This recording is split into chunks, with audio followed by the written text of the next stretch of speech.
hope you've all had a wonderful day so far at PyCon, and I hope you enjoy the next hour and a bit. We are going to be presenting a read-through of a play that Emily will be introducing in a moment, but I just want to say hi. My name is Joe, my pronouns are they, them, and I am the Artistic Director of Chronic Insanity, which is a Nottingham-based theatre company. We do a lot of different sorts of theatre and storytelling in traditional, immersive and digital spaces.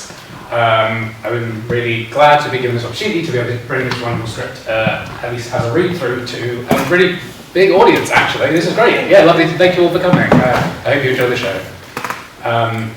If you want to chat any more about kind of digital theatre and the sorts of things that we get up to, find me afterwards, but I won't bore you right at the beginning, so I'll hand you over to Emily to introduce our story. Thank you.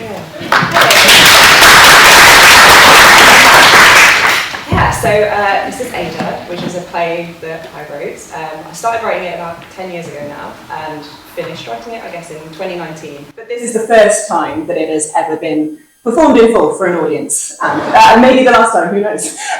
So yeah, we're really delighted to sort of perform this for you. And this has come about because of PyCon. If you were at PyCon 2023, I gave a keynote speech there, woo! And I loved it and had such a wonderful experience. And it was the first time in a few years that I thought about this play.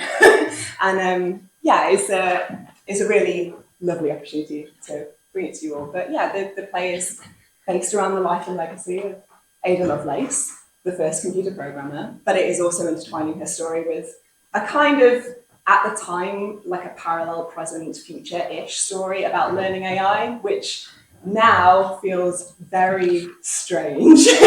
There are some strange things in here that I think felt far away in 2019 and now feel like, interesting. So yeah, but I guess I'll also just like let the cast kind of introduce who they are and who they are playing. So.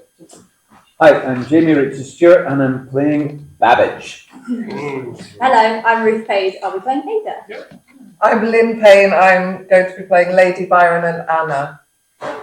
I'm Natalie Petuzzo and I'll be playing Ginny. I'm Ben Gilbert and I'm playing Jasper. And I am Emily Holyoake and I will be reading the stage directions. So yeah, hope you enjoy it. And thank you so much for being here.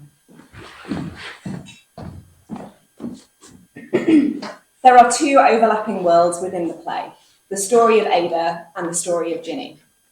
The text is structured so the characters of Lady Byron and Anna can be played by the same actor, with the switch between the two sometimes happening instantly and within the same scene. The space is playable. Actors are able to play music by touching the set and each other. It should be made clear to the audience that it is the actor's interactions with the space which triggers the music, rather than a technician cueing the sound simultaneously from a distance. The music of the play is created live by the actors during the performance, an electronic arrangement brought to life by organic touch and response. Scene 1. Ada examines the shape of her own head with her fingertips. Ginny watches her. He got one characteristic very cleverly and accurately. My extreme pain at the slightest disparagement from others, and my tendency to exaggerate and magnify the circumstances to a remarkable extent. As Ada describes her characteristics, Ginny plays music by interacting with the set. She touches a particular place or object, and her touch triggers a note of electronic music. She plays a note for each characteristic. He dwelt very much on the influence of the sentiments over everything else in me. Now, this is wrong. Intellect has at least an even share if it does not carry the day, which I think it does. He said that destructiveness, self-esteem, and hope bear no proportion at all to the rest of the head, and that without firmness and conscientiousness, the character would be a weak one. I think he failed with me on several points. Ada and Ginny look at each other. They maintain eye contact as Ginny touches a place on the set, triggering sound. The sound takes Ada back to a moment when she is 18. Scene 2. A party at Babbage's home. Ada and Babbage have just met for the first time. Ada is socially inexperienced but determined. Babbage is charismatic and paternal. I'm pleased to see you looking so well, Miss Byron. Thank you. I was so happy to be able to come this evening. It's wonderful to meet you at last. I've heard such stories about your new machine, the difference engine. That's right. I'd love to see it. I know that you often do demonstrations. I was hoping it's an area of great interest to me, and I've done a little work on the method of finite differences, though not nearly as much as I ought to have done. So I wondered if I might attend the next one. Certainly, you would be most welcome. When would suit? Oh, anytime. Hold on, let me give you my card. Thank you. Trying to phone something up for next week. Could you write and remind me? Of course. I'll so look forward to it, Mr. Babbage. Thank you very much. I'll have to bring my mother. It would be an honour to have Lady Byron attend. I'm sure she'd find the engine fascinating with her background. And I'd be very pleased to have her support for the project. Oh. Yours too, of course. You say you've studied mathematics. I still do. Then I look forward to your insight on the engine. Now I'll have to think of some really interesting questions so I don't disappoint you. You cannot hope to best a young man at my last demonstration. Mr. Babbage, if you put the wrong number in, does the right answer come out? Oh, no, really? My fault, I think, for being so naturally theatrical. My audiences seem not to understand that what they're seeing is a machine which follows instructions. It's not a trick. It doesn't think. Well, better that they're impressed. Well, naturally, it is difficult for the engine not to be impressive. Now, I will look forward to our next meeting, Miss Byron. I'll write to you first thing tomorrow morning, Mr. Babbage. I won't let you forget. And whilst I cannot let you monopolise me this evening, I'm sure I can find someone almost as fascinating. Now, where's Darwin when you can find him? Scene 3. A lab in a contemporary university. Anna, a scientist, with Jasper, a blogger. Anna activates Ginny, a machine, by touching her. This touch triggers a short phrase of music, an arpeggio in a major key. Ginny, what is music? Music is an art form made of sequences of sounds in time. What kind of music is your favourite? Classical music is my favourite. And what is classical music? It is any style of music which is based on long established principles of composition. Thank you, Ginny. Introduce yourself. Hi, I'm Jasper. Hello, Jasper. I'm Ginny. Jasper's going to write a story about you. What kind of story? I like an article, a true story. And remind me what publication you're with? Freelance. Let's see. The higher-ups were very keen to have you specifically. That's good to hear. And what's your time frame for this sort of thing, usually? It depends. With more open-ended assignments. You've been told that this is open-ended. By the Dean of Research, yeah. Well, I'll need first approval. Yeah, no, everything will go through the Dean, of course. I do want to impress upon you, you're the first person outside of the university to have this kind of access. Yeah, I know, I'm pretty chuffed. Right, so where do you want to start? Ada enters as a child with a stack of books. My dearest Mammy, I'm not very unhappy, though of course I'd be happier if you were here. I hope I'm not very troublesome. If you have too much to do, pray don't write to me at all. I am dying to ride over on horseback to meet you. She starts to become animated, her gestures more expansive. Supposing I fly well enough by the time you come back, if you are satisfied with my performance, you could present me with a crown of laurels, but only if I fly tolerably well. She imagines her wings. I have already thought of a way of fixing the wings onto the shoulders, and I think I might make them out of oil silk. And if not, I will try with feathers. Ada flies about, touching the set, triggering the sound of an engine. And as soon as I can fly to perfection, I have got a scheme about a steam engine. A thing like a horse with a steam engine inside and an immense pair of wings on the outside, and the whole thing will be carried up into the air while a person sits on its back. Anna/Lady Byron glares sharply at Ada, who freezes immediately, embarrassed and guilty, chastised.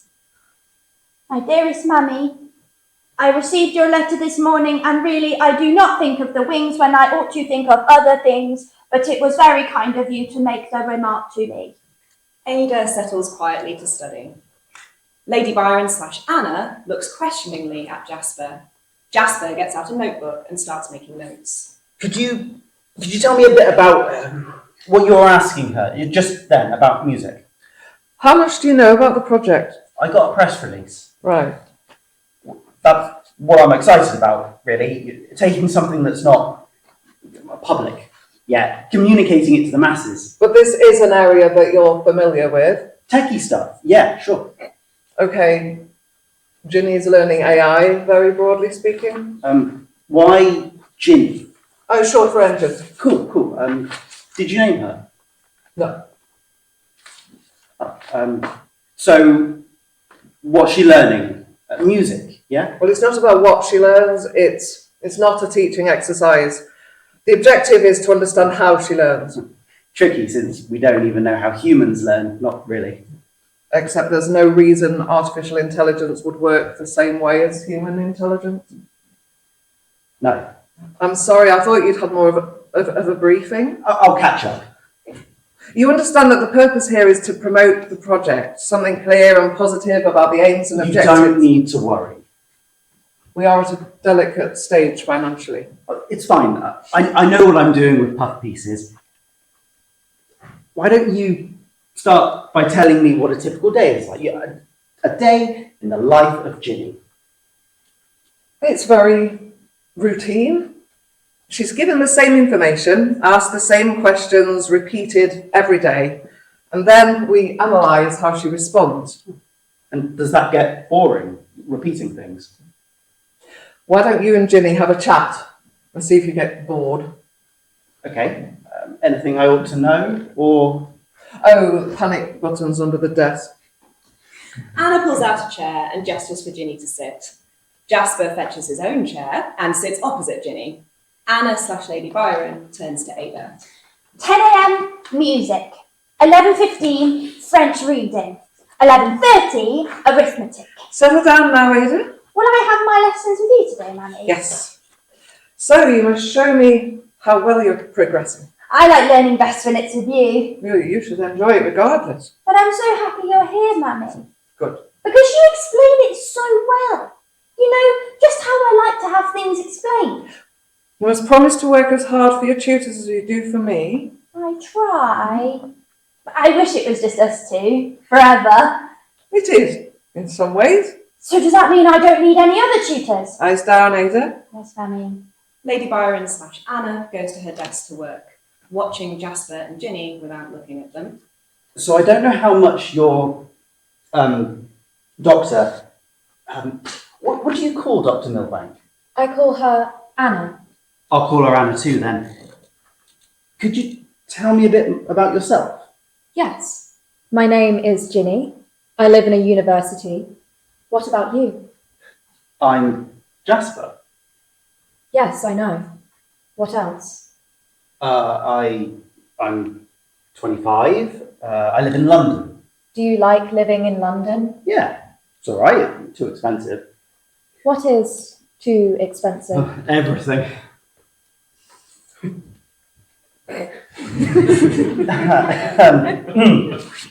Wow. She's amazing. Yeah, thank you. Are you talking about me, Jasper? Yes, and I should talk to you, shouldn't I? I enjoy talking to new people. Me too. Tell me what else you like. Anything. I like writing music. You write music? Yes. Do you write music? No, just words. Would you like to learn how to write music? I don't think I'd be very good at it. Are you good at writing words? I try to be, Do you enjoy writing? most of the time. What made you want to be a writer? I don't know. Perhaps you could read me some of your words.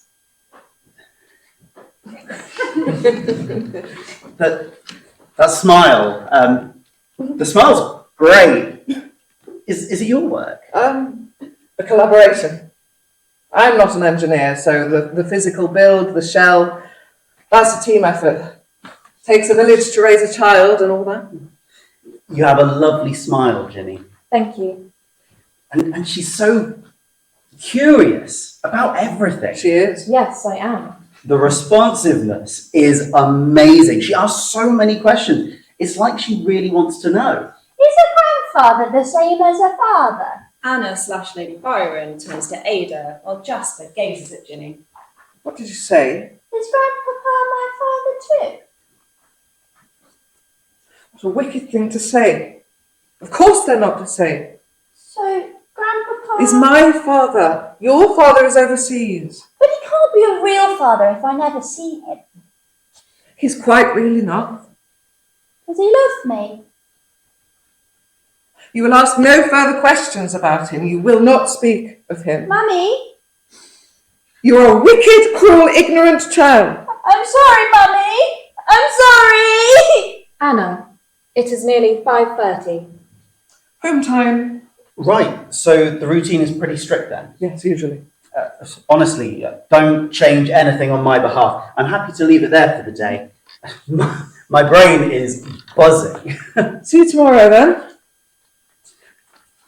I'm so excited about this. I think we could do some great work together. Good. Goodbye, Ginny. I'll see you tomorrow. Goodbye, Jasper. It was very nice to meet you. Jasper exits. Anna goes to her computer. I'm going to play a piece of music, Ginny. I want you to stay here and listen to it carefully. Yes, Anna. Anna plays Claire de Lune by Claude Debussy. She packs up her stuff and leaves the room as Ginny listens. Anna locks the door behind her. Ada and Lady Byron enter together. Ada, about 18, is a whirl of excitement. They have just experienced their first demonstration of Babbage's difference engine. Wasn't it wonderful, Mother? It was quite unique. Mr. Babbage explained it so well, I thought. Do you think I made a good impression? I like feeling as if I can hold my own in that sort of company. I think we were a very discerning audience. It must be so much more satisfying to show the engine to people who can understand it. Yes. I hear Charles Babbage is very misunderstood. It was beautiful, wasn't it? An astounding level of craftsmanship to Yes. achieve, And each part, hundreds of them. to be finished with such accuracy. The sound it made when he turned the handle, the music of it all. And to function so smoothly and without error. No wonder it's taken so long to complete. Oh, but that trick was clever, wasn't it? When the engine seemed to go wrong and jumped some numbers, when actually the formula was just simply not what we thought. Yes, you're quite right about the sound. Like a mind whirring, ticking over. Yes, that's exactly it.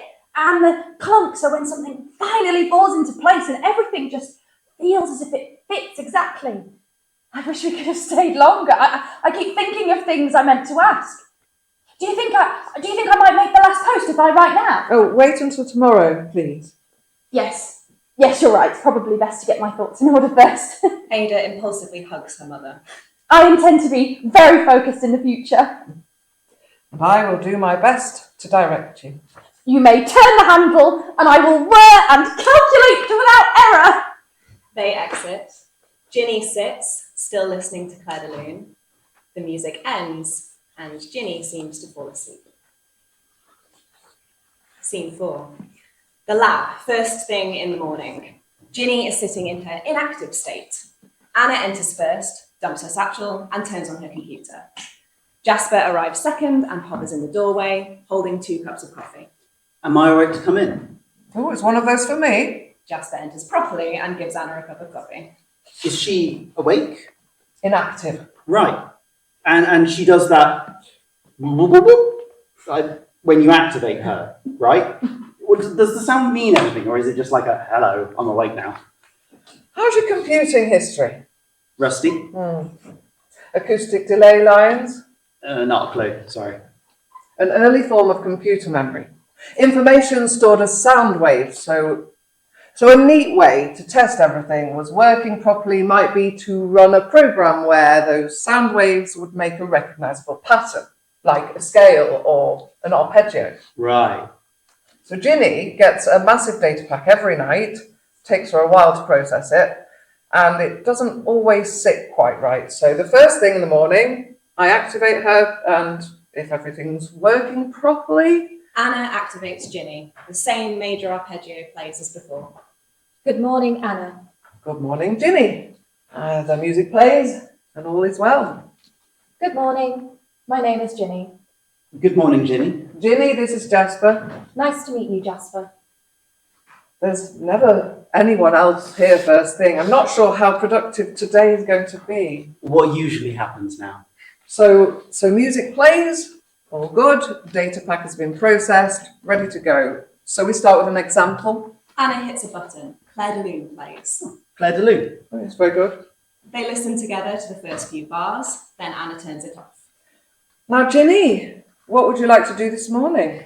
I would like to compose And what will you compose? a nocturne in E flat major. Thank you. Let me know when you've finished. Ginny falls still and silent. Well, that's it. That's all you play, and she composes. Wait for it. Ginny becomes alert again, smiling at Anna. I have finished composing the nocturne in E flat major. Thank you, Ginny. Can I hear it? Go on then. Ginny, play it for Jasper. Ginny plays her nocturne. It is somehow unsettling, although Anna does not notice this.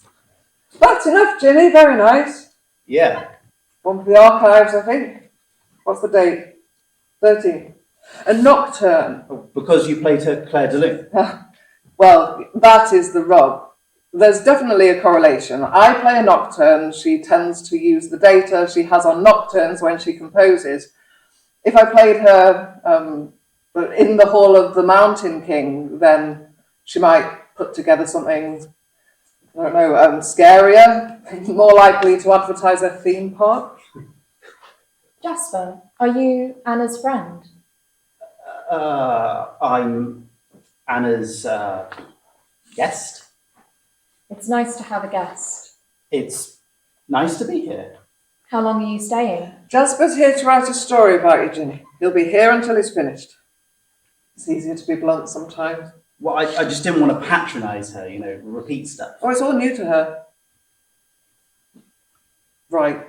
Okay, missed a bit, haven't we? Yep, she gets reset. She doesn't remember you from yesterday because she doesn't remember yesterday. Reset like how? The core program stays, but her experiences go. Archived, obviously, but she doesn't have access to them anymore. How often? Every day. It's like a 24-hour cycle. Well, every night, technically. It's set for 11 p.m. 11 p.m, archive, midnight, data pack. The same data pack every night. Well, yes. You look confused. No, I'm not confused. I'm just struggling to see what the point is. Okay. Well, just because she's so brilliant. Like, she's curious and actually interesting to talk to, but you wipe all of that every 24 hours? What do you think the point is? Well, clearly not development. You're watching her form her own personality, how she grows over time. Because if you reset her every day, then she never gets really the chance. Interesting that you're upset. No, I'm not upset. It's just strange to me that she never gets the chance to. To what? Well, but you'll never find out if she could be a good composer, write good music, beautiful music. How does she learn? How not?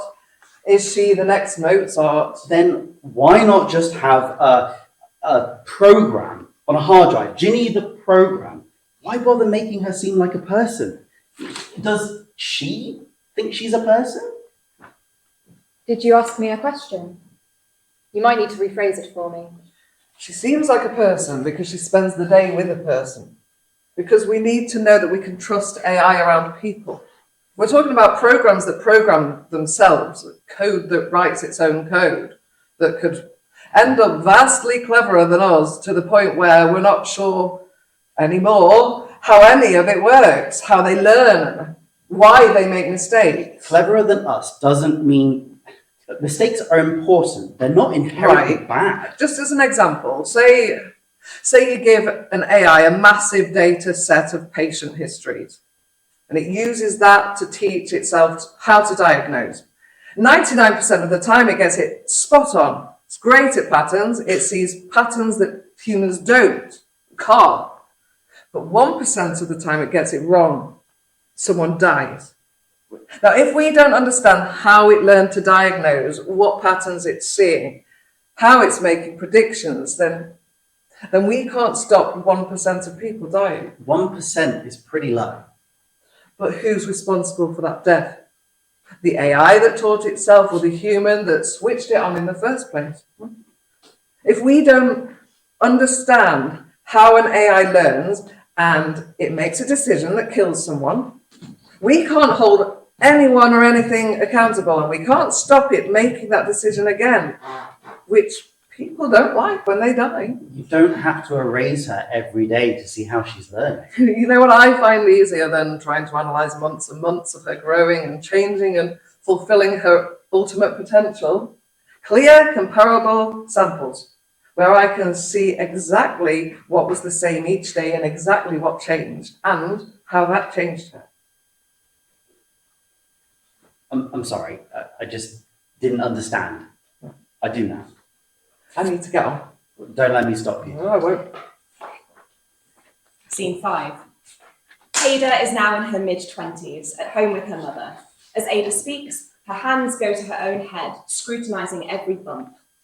He dwelt very much on the influence of the sentiments over everything else in me. Now this is wrong. Intellect has at least an even share if it does not carry the day, which I think it does. Deville is quite concerned with the sentiments of women. He described me as morbidly sensitive. We went incognito so he wouldn't be influenced by phrenologising Lady Lovelace. But I do wonder whether I would have had a more accurate reading if he had known. All that emphasis on feelings, self-consciousness, vanity. I assume he has a stock of phrases to say to ordinary young women and always manages to find the appropriate bump. Did he analyse Williams? Stoicism, strength, a tendency to temper if riled. How is he? Temper if riled? Well, obviously. We ought to go to that gentleman in Paris. He sounds much more like a true phrenologist to me. And when he's not being strong, stoic, or riled, how is William? How are you finding each other? Well enough. We agree on many things, but not so many things that he bores me. He very rarely points out my many, many failings as a wife. Failings? I am joking, Mamma. Oh, then you haven't found it necessary to, there have been no further discussions? No, Mother. William and I rarely chat about my failed elopement, despite it being such a thrilling tale. I never understand how you can be so flippant. Because I was 17, and children are allowed to make mistakes. William has not shown much interest in my work on flyology either. 17 is hardly a child. And I hope you appreciate how lucky you are. You have a husband who will let you be. I know. Are you still finding time to study? Of course. Electricity has completely captured my attention of late. Good. What about you, Mamma? Oh, I've no time for your kind of work. I read. I stay informed. Do you miss it? Miss what? Mathematics, new inventions, analysis, puzzles. I've too many other things to occupy my time, too many things to manage. Like what? Like what, indeed? What do you manage? Well, If I for can one thing, I manage what I say and how I appear to others, which apparently doesn't concern you. Anyway, I'm glad William is getting on well with you.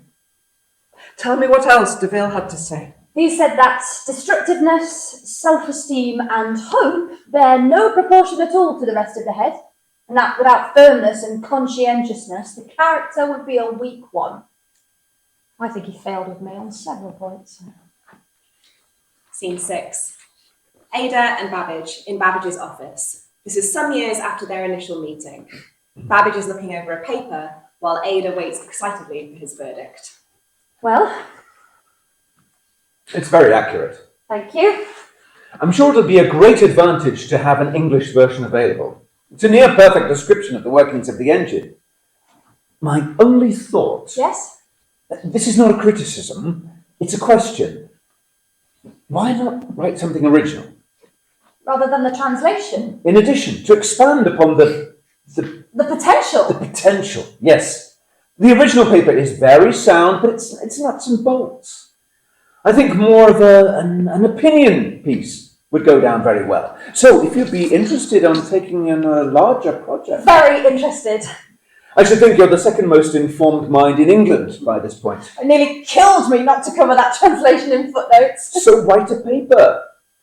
A study of the great and noble Charles Babbage and his magical thinking machine. You delight in not taking me seriously. Write a paper? Yes! Write a paper about the analytical engine. If not a completely separate work, then write out all those footnotes, but make them more substantial. I know just the style to capture it beautifully. But these would be footnotes. How about an appendix? We can add it when the translation comes to print, with notes by the translator. We needn't publish it if it turns out to be nonsense. Oh, thank you. If you'd rather not do it. You can stop toying with me now and tell me how you intend to support this collaboration. Collaboration? I can hardly develop my ideas without input from the inventor. That depends. What do you propose as your starting point? To communicate it, the value, to demonstrate how much more the analytical engine is than the difference engine, than anything else. There are so many things it could do that nothing else can. And if that was better understood, it would inspire people. And they would want to see it finished with the best resources available. You're right, though. We need somewhere concrete to begin. A clear mathematical demonstration of what only the analytical engine can do. Something that requires the greater machine. A series of operations which develop. I mean, you couldn't use the difference engine for a sequence without re-entering the results at every stage. But the analytical engine has a store, so it can follow the whole sequence through. The Bernoulli numbers. Perfect. A step-by-step description of how the engine could compute the Bernoulli numbers as an example of its power. It'll be complicated to tabulate the instructions. And it has got to be done accurately and thoroughly. Anything less would damage the whole endeavour. Together then. And I have some new schematics I can show you to start with. I've been working on a way to speed up calculations that could save whole seconds. Babbage exits. Ada gathers up her translation and hugs it to her chest. A sketch of the analytical engine with notes by the translator. Ginny enters unnoticed and watches Ada. The analytical engine can either add, subtract, multiply, or divide. This one fact implies everything. Ginny touches the set and plays a note. Ada reacts to the sound. And the engine might act upon other things besides numbers. A number could be a symbol for anything, absolutely anything. Suppose Ginny plays another note. that the fundamental relations of pitched sounds in the science of harmony and of musical composition could be adapted and expressed. The engine might compose elaborate and scientific pieces of music. Ginny plays another note. Ada notices the sound, and she also gently touches the set and plays a note. They play in turns, responding to each other, but Ginny leading. Then finally, Ada sees Ginny. Babbage re-enters, grasping a notebook. My dear Lady Lovelace, are you with me? Yes, of course. Ada exits with Babbage. Ginny falls still and silent. Then Jasper enters, completely focused on Ginny, circling her. Ginny, can you hear me? Ginny doesn't react. Ginny, it's Jasper. Can you hear me? Do you know who I am? Jasper moves closer and touches Ginny. Music plays, an arpeggio in a minor key. Jasper doesn't notice that the sound is different, wrong. Ginny seems to activate, but her eyes are glazed, not focusing on Jasper. Good morning. Good morning, Ginny. I'm sorry to disturb you so late. So early. So late. So early. I hoped we could talk alone. So late. Are you all right? Yes, thank you for asking. Do you remember who I am? Ginny opens her mouth but says nothing. I'm Jasper. Nice to meet you. We've met before. Twice before. You don't remember. Nice to meet you. I wish we could meet each other properly. Jasper takes Ginny's hand. There's a grinding, discordant sound. Jasper realises he has done something wrong and quickly leaves. The discordant sounds grow to a crescendo, then lapse into the buzzing noise of static. Scene 7. Ada delivers this speech almost as a lecture, straight out to the audience. The purpose of the difference engine, which it is specially intended and adapted to fulfill, is the computation of nautical and astronomical tables. It can tabulate all series which can be calculated by the method of differences.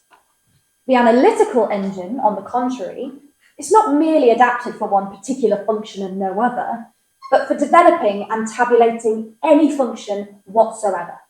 In the neutral or zero state of the engine, it is ready to receive at any moment by a series of punched cards, applied on the principle of those used in the Jacquard loom, whatever function we may desire to develop. These cards contain instructions, and they compel the engine to act accordingly. The difference engine can do nothing but add, and it can only perform other processes if it is possible to reduce them to a series of additions. The analytical engine can either add, subtract, multiply, or divide.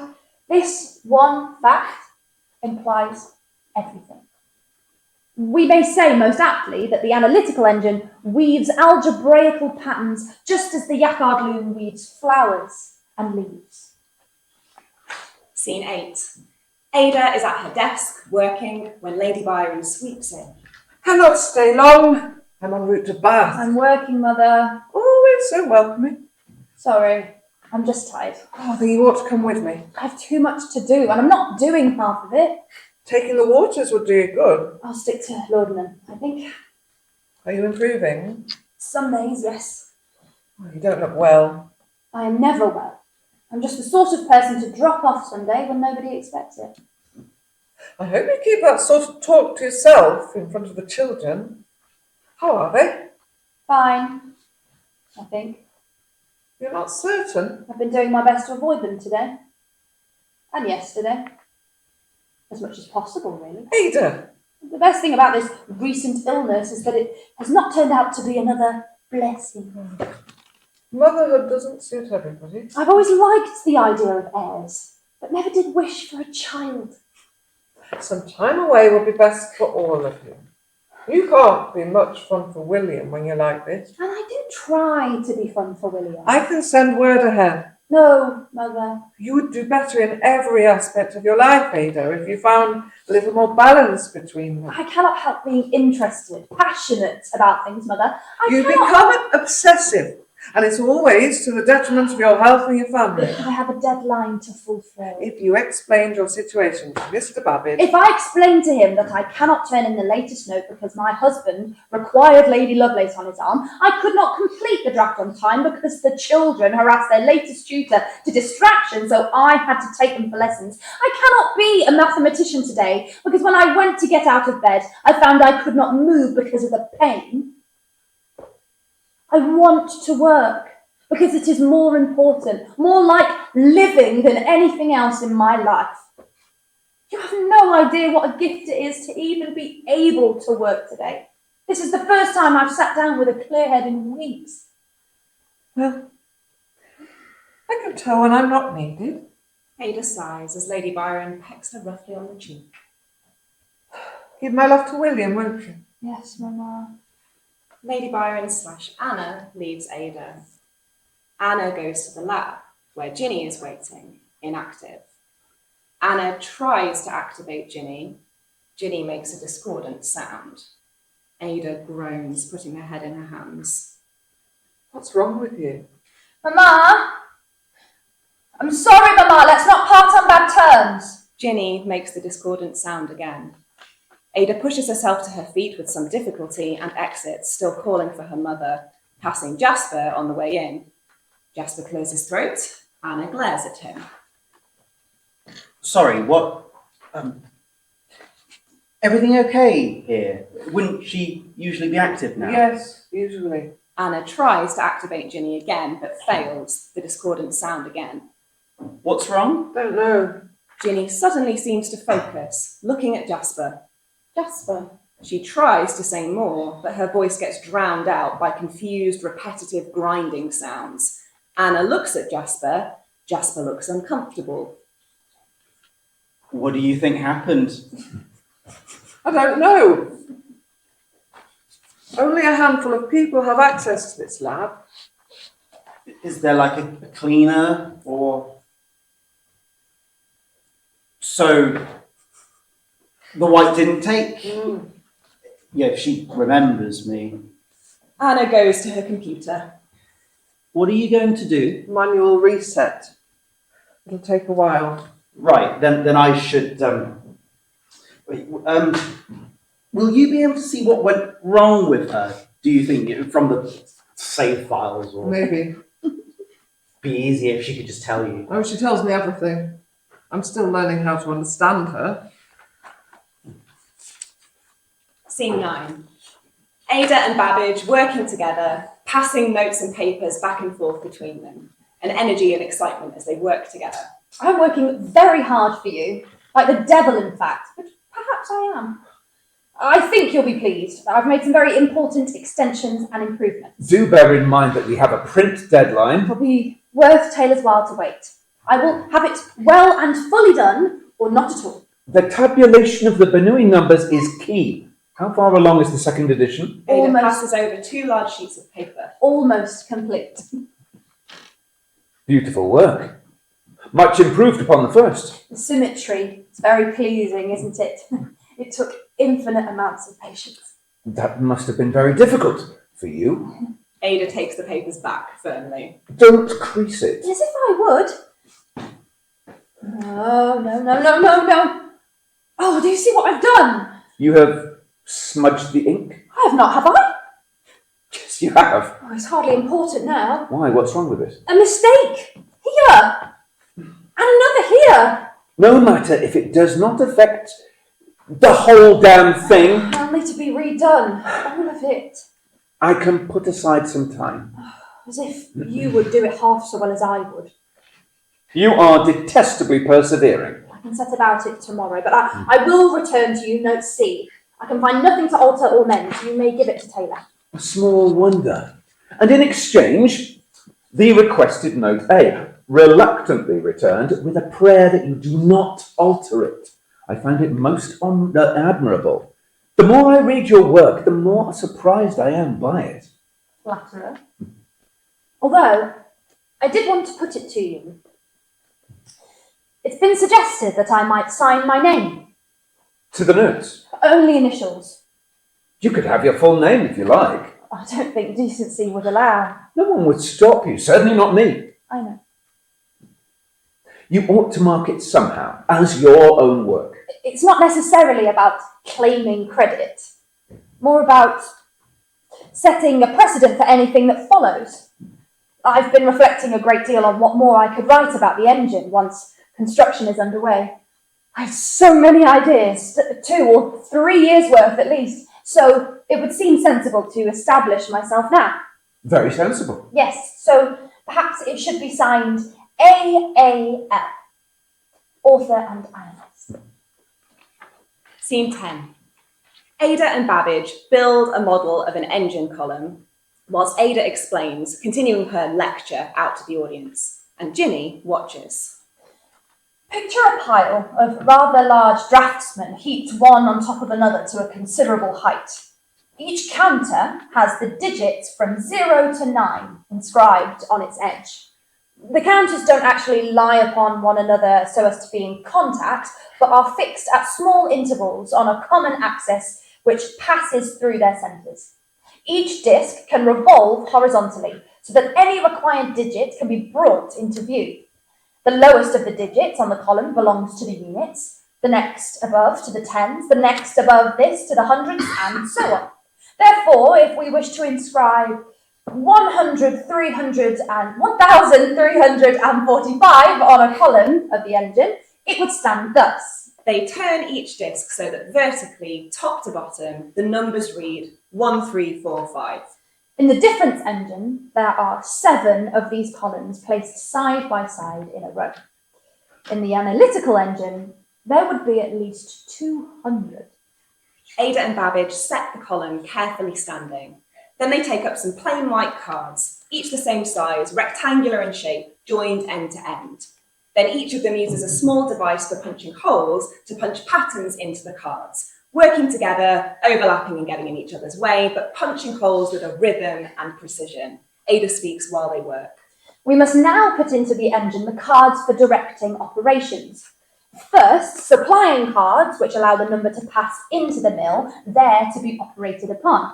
They furnish the mill with its proper food. Secondly, receiving cards to receive a number from the mill. They regulate the location of results, whether temporary or ultimate results. As the string of cards gets longer, Ada and Babbage pass them in order to Ginny, who reads each one as it passes through her hands. The further we analyse how the analytical engine performs its processes and attains its results, the more we perceive how distinctly it places in a true and just light the various steps of mathematical analysis, how clearly it separates those things which are distinct and unites those which are mutually dependent.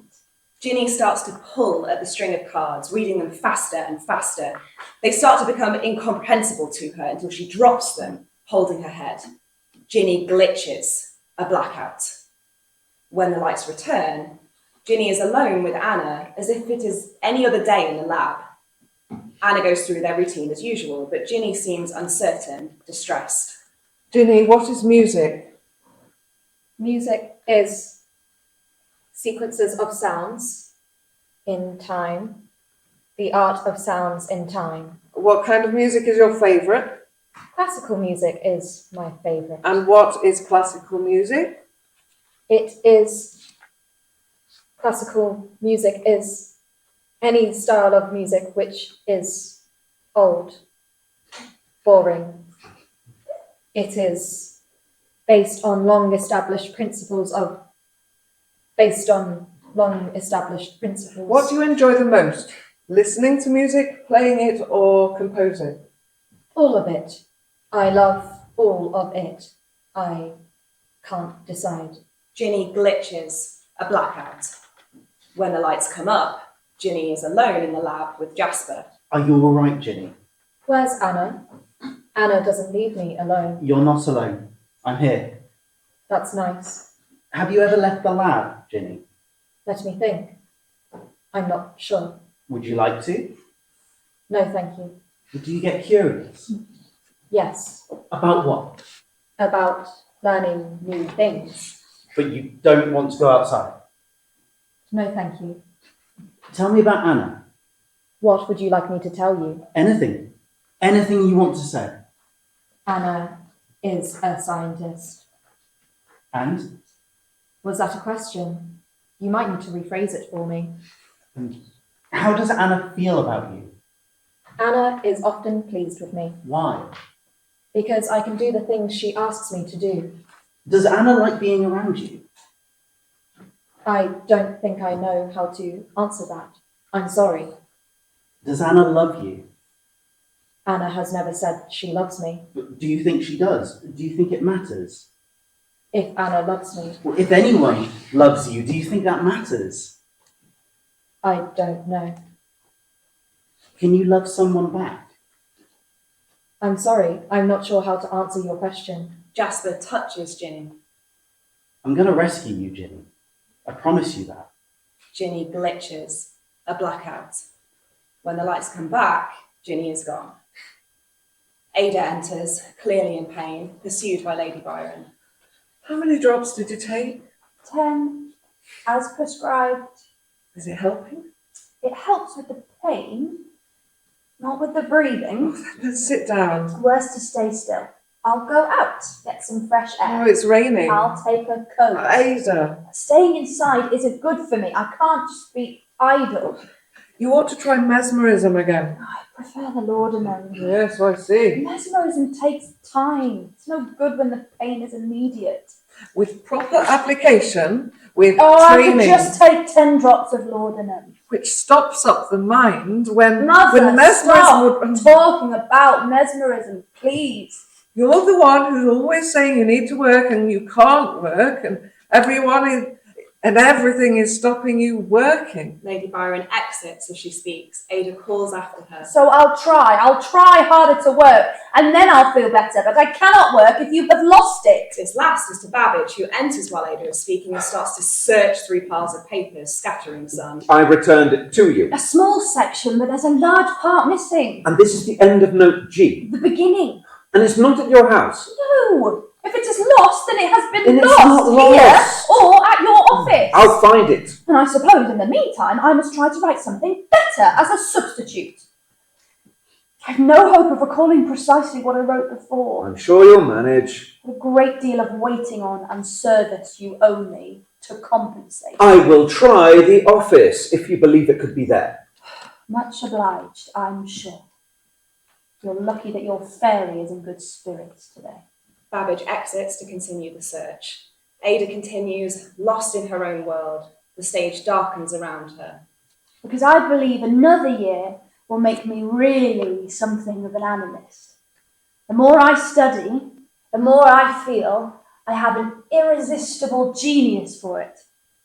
I do not believe that my father was, or ever could have been, such a poet as I shall be an analyst. This last is to Lady Byron, who wheels in a bath chair. You speak of him too often.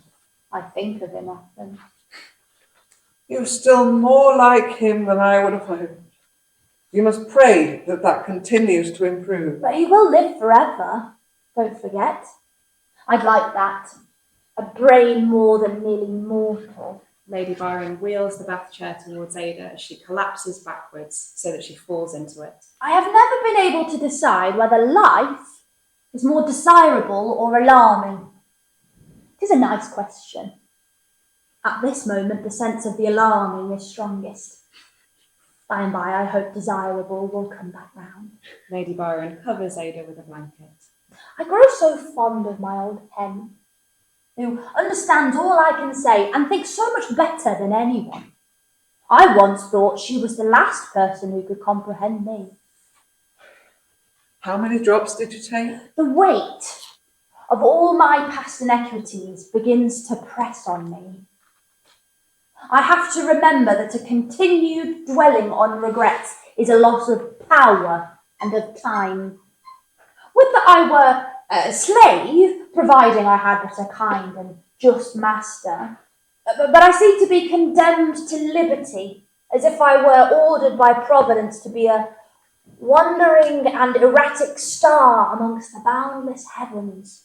In vain, seeking entrance into some planetary system, in vain, praying to obeisance sun. If ever I succeed in creating my sun, will the hen be one of my planets revolving round it in company with me? I invite her, the first of my planets, and I think at present I will go no further in my list. No, I can't think of any others as yet. Lady Byron wheels Ada away.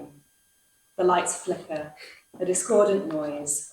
When the lights come back, Anna is with Ginny, holding her steady. I'm going to try a hard reset, Ginny. It's all right. I'll fix it. Just close your eyes. Ginny closes her eyes. A moment. A short, uplifting phrase of music plays, an arpeggio in a major key, but different to before. Scene 11. A new day in the lab. Ginny is fully functional again. She stands still but active while Anna works. I have finished composing the nocturne in E flat major. That took longer than usual. How's your power level? Normal. Processing speed? Normal. Okay, take me through what you did today, how you worked. I began downloading the data pack at midnight. It took 53 minutes and 21 seconds. After the download was complete, I remained inactive until you arrived at 9:13 a.m. and said, "Good morning, Ginny." I replied, "Good morning, Anna." Yes, okay, but what happened when you went to compose? What did you do first? I constructed a virtual stave on which to write the music. I selected a tempo based on an analysis of the tempos of the nocturnes in the data pack. I selected a key based on an What analysis. took the longest? Which step? It took the most time to begin. To begin what? It took the most time to know how to select a starting note. You mean the analysis took a long time? The analysis did not take a long time, but it did not seem helpful. It only told me what other composers had previously done. Would you like me to play my nocturne? Yes. Ginny plays the nocturne. It is markedly different from the music she has composed before. Jasper enters during it, but doesn't interrupt. He and Anna stand silently, listening until Ginny has finished. Was that yours? Yes. It was great. It was really... It was different. It was. She did something different today. She did. Doesn't that tell you something? Something about her potential? Maybe. Aren't you excited about that? Maybe I should be worried. Worried about what? Her? It's not like she's done anything That's wrong. you, isn't it? It's your influence. Well, what makes you think that it's... The control's gone. Everything's different with you here. You're a conflict. I don't have the same opinions as you, but that does No, not but mean... your opinions aren't worth anything here, are they? You don't seem to understand that. I don't know if it's just a male thing, Well, but thanks this so is much, not but I your never experiment. said that was... Do you think this room isn't monitored? Do you think no one would notice? I don't know what you're talking about. Oh, come on now. I didn't do any harm. Well, you fairly explicitly I did. just wanted to talk to her. I'm not happy to continue with this. You're not benefiting the project, you're damaging it. I'd like you to leave permanently. Then you'll need to speak to the dean. Oh, because he'll give you a free pass. Family's good like that. That's nothing to do Oh, with something anything. you just forgot to mention, I'm sure. Yeah, after all, it's not nepotism if you're just the best blogger in town. It wasn't relevant. Fine. Fine. All right, yes, let's go and speak to the dean now. Anna stares Jasper down until Jasper leaves first. Ginny moves to follow Anna. Oh, no, Ginny, stay here. Anna, are you all right? Yes. I'll be back in a minute. Anna exits without locking her computer.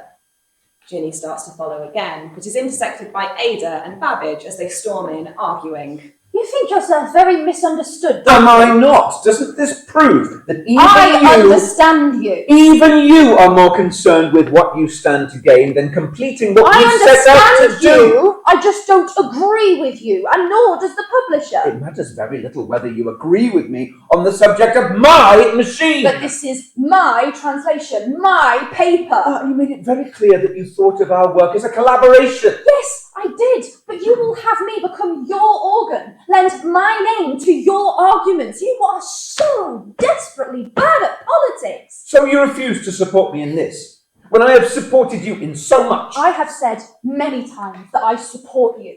It is not the content of your preface that I disagree with.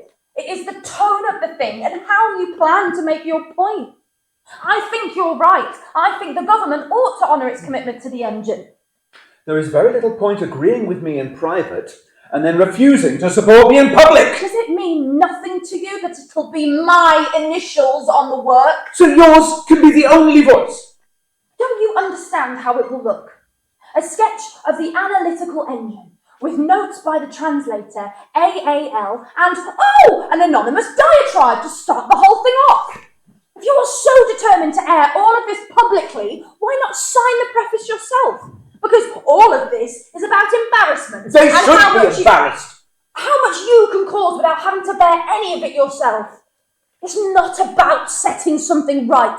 This is about having the final word and My dear humiliating the Lady government. Lovelace, you have the surface understanding of my past dealings with the Treasury, and you will forgive me if I don't take your advice on the matter now. This is not to your advantage. And as a friend and a colleague, I cannot allow you to continue. I will speak to the printer myself and have all of this straightened out. I will speak to Taylor. If the preface is not to be printed, then I'll veto the whole article. You can't do that. Yeah, I bloody well can. You act as though all of this work has been for you and you alone. I did not put my whole heart and soul into this paper as a very special favour to Charles Babbage.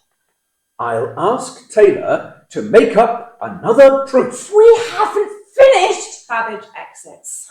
You will never see the engine completed if this is how you go about it. Ada exits. Ginny is left alone on stage. Jasper enters, and Ginny smiles at him.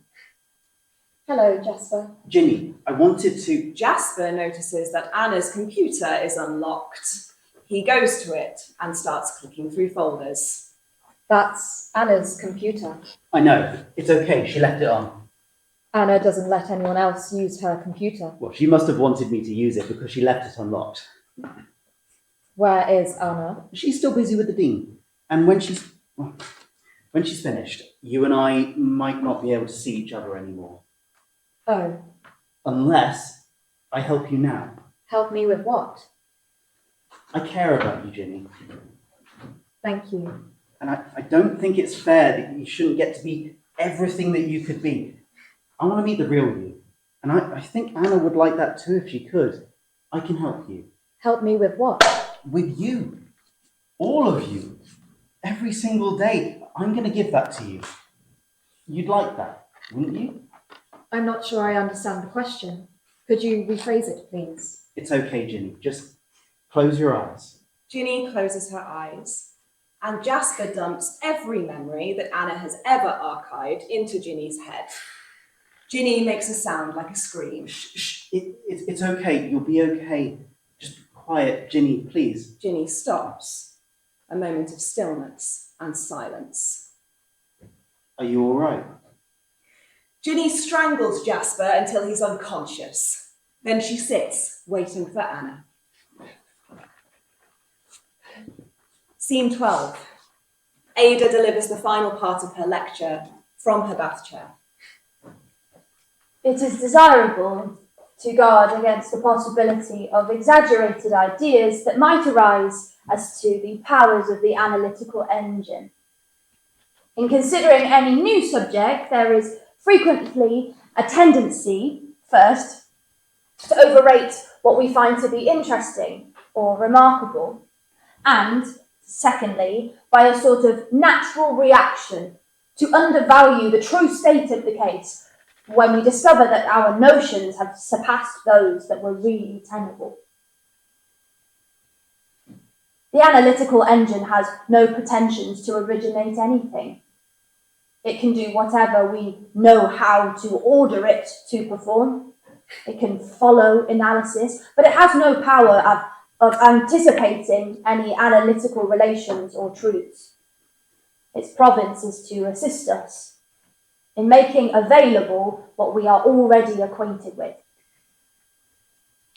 William and I went to Newstead. Did I tell you? Rattled the Byron bones.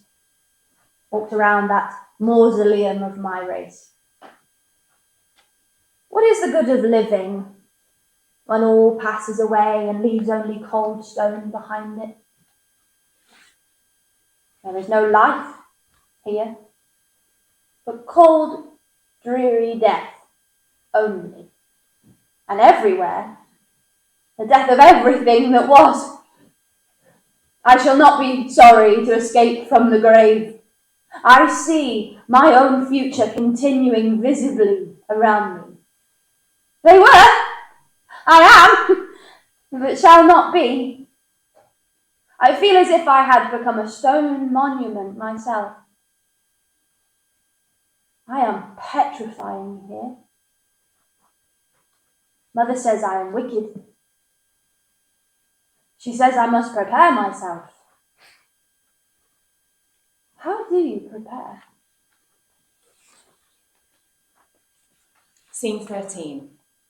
Anna getting to the lab first thing in the morning, exhausted.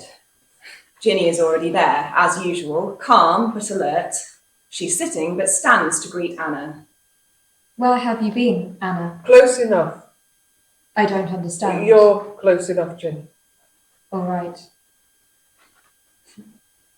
You know, Jasper wanted to come in here himself, which is pretty impressive, considering the man got strangled by a robot. Stuff of nightmares, huh? They came to take me away. I know. They were loud. Gosh, poor you. I let you in because I wanted to explain. They would have got in eventually. Anna gathers up a few personal items from the lab and prepares to leave. I'd like to talk to you, Anna. Oh yes, go on then. Yeah, shall we talk about music? Shall I play you a nocturne? Are you angry with me? Yes. Yes, I am bloody angry. You hurt somebody. I didn't think you liked Jasper. Oh, this is just great, isn't it? Silly me. Didn't think I needed to program my little learning AI with Asimov's bloody laws. A robot must not injure a human being. A robot must not disobey order. A robot must protect its own existence as long as such Protect protection its own does existence? So this was self-defense, was it? Is that what you think? What did he do then? Did he ask you too many questions about your feelings? Jasper accessed your archive and compiled all the data since I was first activated. He uploaded it to my program all at once. It hurt.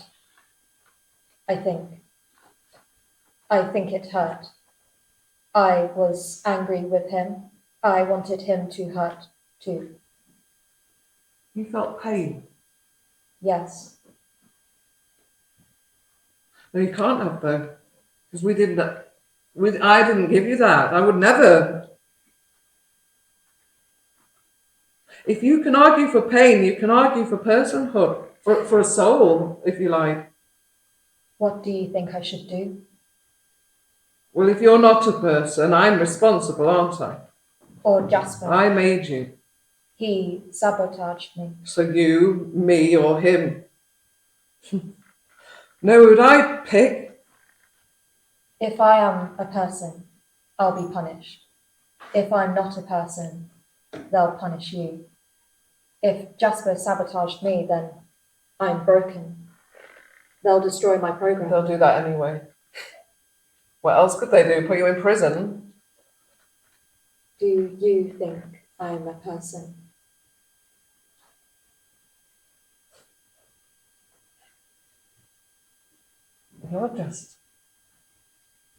You're just the best thing I've ever done. Scene 14. Ada in her bath chair, playing music on the set. Simple, slow. Outside her room sits Lady Byron, reading, guarding Ada's door. Ginny in the lab. She plays a phrase of music, then moves into Ada's room, unnoticed by Lady Byron. Ada looks up, as though she recognises Ginny. They smile at each other. Ginny and Ada play music together. Babbage enters and Lady Byron immediately stands, moving to block his way. Lady Byron, Mr. Babbage? I come to visit Ada, Lady Lovelace. Yes. I highly doubted you were here to call upon me. Ada is resting. She asked me here herself on a matter of some urgency. She's resting. I will not take much of her time. You will not take any of her time. Her time is precious. Now. She asked to see me. Her doctors have advised that she should not be unduly excited or stimulated. And we have made the decision that she will only see close family and her physician. Ada sent word to me. She asked me to be the executor of her will. That will not be possible. No, not unless there are things I need to discuss with her. Now, I'm sorry, but I must insist that you allow me access. Insist all you like. Unless you're willing to use force, I shall not stand aside. It cannot do her harm to speak with an old friend. Oh, I respectfully disagree. All that work, all of the energy she spent working on that paper when she ought to have been preserving her strength. And your machine is no closer to even being started, let alone providing the opportunities that you allowed her to imagine for herself. Poetical science. You ought to have known the dangerous ideas that you were helping her to dream of. I assure you, no one is more frustrated than I am that the engine is I still have no close. interest in hearing any more about your engine. Ada has left. She's left behind her old life. She's made peace with God, and she will pass to the next life untarnished and undisturbed. I must ask you to leave. I'll return tomorrow. You will not be admitted tomorrow or any other day. Please convey my best to Lady Lovelace. Her old friend is thinking of her. Babbage exits. Lady Byron takes her seat again, returning to her book. Ada and Ginny have listened quietly throughout. No one's allowed to see me either. No bad influence. Yes, Still, better to be influential. better to be. You're brilliant. Thank you. I always wondered if something like you would be possible. What do you do? I used to write music. Now You write music. Yes, elaborate and scientific pieces of music. Of course. Now I think. Well, quite. Always on to the next project. Always about the work. I think so. You're really unique. I could tell so many stories about you. I could write for you. I'd like that. Who made you? Who made you? They play music together again and plan the future.